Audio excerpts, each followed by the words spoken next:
So far, we have discussed what implicit factors have an impact on microbial growth. We discussed the impact of pH, water activity, composition, and so on the microbial growth in food product.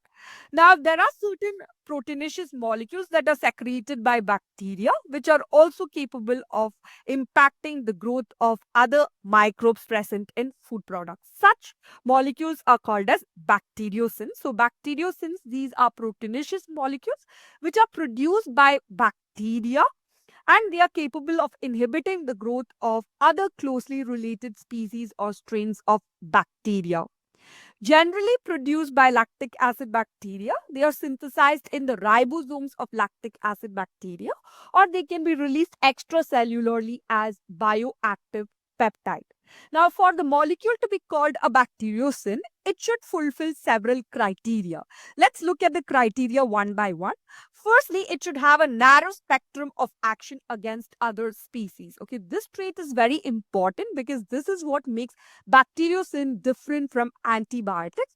Antibiotics, they have broad spectrum of action against other species or other microbes. Second, presence of essential biological part to be active, because it is this one that is responsible for the bactericidal impact of bacteriocin. So bactericidal means that it is capable of killing other microbial cells or bacterial cells. Finally, there should be presence of plasmid, which is responsible for synthesis of bacteriocins. All all bacteria cannot produce plasmid. Only plasmid generating bacteria is capable of producing bacteriocins. So now bacteriocins can be of two types. One is heat labile. These bacteriocins, they get inactivated at very high temperature. Example as acidophilus A, which gets inactivated at about 60 degrees Celsius for about 10 minutes heat treatment. And then you have heat stable bacteriocins. They do not get inactivated very easily, even by subjecting it to a high temperature treatment of around 121 degrees Celsius for about 15 minutes. Example, you have lactacin. Now, one important trait of this bacteriocin is that they are effective within a specific pH range, and proteolytic enzymes can inactivate both types of bacteriocin, be it heat labile or heat stable bacteriocin, because these bacteriocins, as we have discussed, they are essentially made of proteins, which means that they can be easily destroyed by digestive enzymes present in our system. So, what is the mechanism of action of bacteriocins? Bacteriocins attach themselves to receptor binding site on the microbial cell. This is called the adsorption phase. And then we have a lethal phase wherein irreversible damage occurs to the microbial cell, resulting in its death. And this is often result of multitude of reasons, including interference with energy production, macromolecule synthesis, membrane transport, and membrane permeability. The whole process of using a bacteriocin to kill our microbial cell occurs with help of one bacteriocin molecule, and that's why it is called as a single hit killing.